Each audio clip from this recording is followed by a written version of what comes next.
Toplumumuzun temel yapısı olan aile son yıllarda büyük planlı ve organizeli saldırıların hedefi haline gelmiştir. Bu saldırıların artık aleni ve her zeminde yapılıyor olması bu karanlık odakların bozgunculuklarında çok ciddi tahribatlara yol açtıklarının bir sonucudur. Biz Müslümanların da bu işe çok bilinçsizce çanak tutmamızın bir sonucu olarak ailenin temel yapısı artık iyice sarsılmış durumdadır.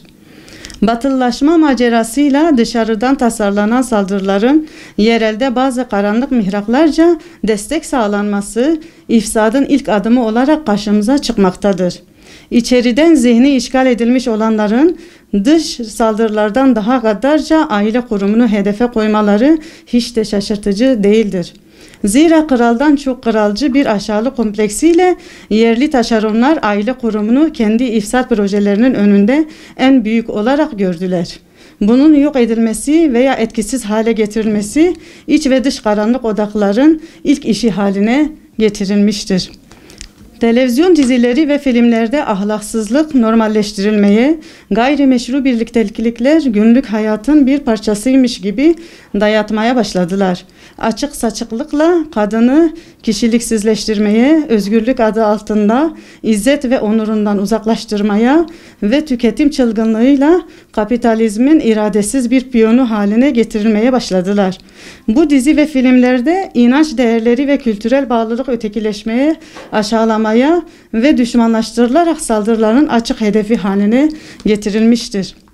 Dışarıdan dayatılan İstanbul Sözleşmesi ve içeriden bu sözleşmeye uydurulan yasal düzenlemeler ise aile kurumunun toptan yok edilmesi için devlet gücünün bir silah olarak kullanılması sağlandı. Bu sözleşmeden sonra aile kurumu daha açık bir şekilde ve artık devlet eliyle yok edilme süreci başladı. Dizi ve filmler bütün insanımızı ifsat ederken bu tür sözleşmelerle daha önce çatırdamaya başlayan aile kurumu tümden ahlaksızlık, geçimsizlik ve boşanmaların konuşulmaya başladığı bir sancılı yer haline gelmeye başladı. Sosyal medya platformları ise ahlaksızlığın, ifsadın ve gayrimeşru anlayışların en çok ve en hızlı yaşandığı yer olarak insanların hayatına dahil edildi. Üretilen içerikler İslami ve insani tüm değerlerimizin hayatımızdan çıkarılması ve aile kurumunun gereksizliği işlenerek gayrimeşru birliktelikler özendirilmeye başlandı. Artık herkesin cebinde taşıdığı telefonla bütün bu ifsat ve fıtrat dışı iğrençliklere ulaşma imkanı var. Eğitim sistemimizde ise inanç ve manevi değerler noktasında adeta defolu insan yetiştirme fabrikası gibi iş görmektedirler.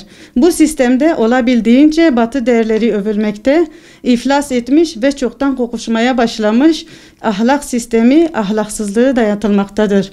Batıda uzun zaman önce yok edilen aile kurumu, eğitim sistemi de payanda yapılarak şimdi de aile yapımızın yok edilmesi için özel gayretler sarf edilmektedir.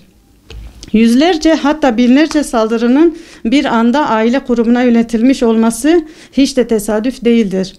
İşte saydığımız ve daha sayamadığımız bu planlanmış yüzlerce saldırıların aile kurumumuzu ciddi anlamda tahrip ettiğini ve hedeflerinin bu ulvi kurumun tamamen ortadan kaldırılıncaya kadar devam edeceklerini bilmemiz gerekmektedir. Abartılı düğün masrafları, anlamsız ve yersiz yüksek tutulan beklentiler zaten saldırı altında olan aileyi daha da korulamaz hale getirmiştir. İşte bütün bu ifsat projeleri ve planlı saldırılar karşısında mümince bir duruş sergilememiz lazımdır. Şimdiye kadar hangi batı değerleri, yardımı ve projesi bizim derdimize çare olmuş ki aile kurumuna saldırılarından da emin olalım. Unutmayalım ki inancımız, değer yargılarımız, örf ve adetlerimiz bizi daha şahsiyetli bir bireye, daha sağlıklı bir aile yuvasına ve daha izzetli bir hayat vaat etmektedir. Özümüz olan inancımızı yeniden hayatımıza hakim kılmalıyız. İnancımızın bir pratiği olan ahlak sistemimizi ısrarla, azim ve kararlılıkla yaşamak için seferber olmalıyız. İzzet ve onurumuzun, geleceğimizin mutlu bir yaşantının mekanı olan aile kurumunun dokunulmazlığını en ön planda tutarak haysiyetimizi ortaya koymalıyız. İnancımız bizim kimliğimizdir. Aile kurumunu da bu çerçevede değerlendirmeli. Özellikle gençlerimizin inançları doğrultusunda evlilikleri düşünmeli ve yuva kurma hassasiyetleri bu manevi atmosfer çerçevesinde gerçekleştirilmelidir. İnancımız başka inanç ve kültürleri taklit etmeyi haram kılmıştır. Dolayısıyla aile kurumumuz inancımızın emrettiği çerçevede yeniden inşa edilmelidir. Anneler, babalarımız ve özellikle gençlerimiz Kur'an ve sünnet zemininde hareket etmeli, onurlu bir şekilde zihni işgallerimizi yok etmeli ve böylece Batı'nın kokuşmuş ahlaksızlığını, kültürel değerlerini, iğrenç yaşantılarını mümince ayağımızın altına aldığımız gün aile kurumumuzun da teminatı altına girdiği gün olacaktır.